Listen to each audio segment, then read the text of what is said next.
Hi folks, hope you're having a great day. Mike Wells, your world explorer, and right now I want to take a look at this location and prep it for some bottle gourds to get planted. So I'm going to dig a ditch and get started. Alright, the ditch has been dug. I'm going to go ahead and put a little bit of mulch in here. I'm not going to put eggshells in with this one. I'm just going to use mulch. Alright, I just put a little tiny bit of mulch in there. I'm going to lay the seeds.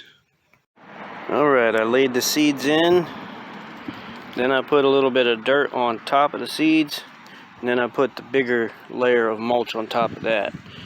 And I'm going to water it in, and we're going to see what happens through 2022 with these bottle gourds. Thanks for watching.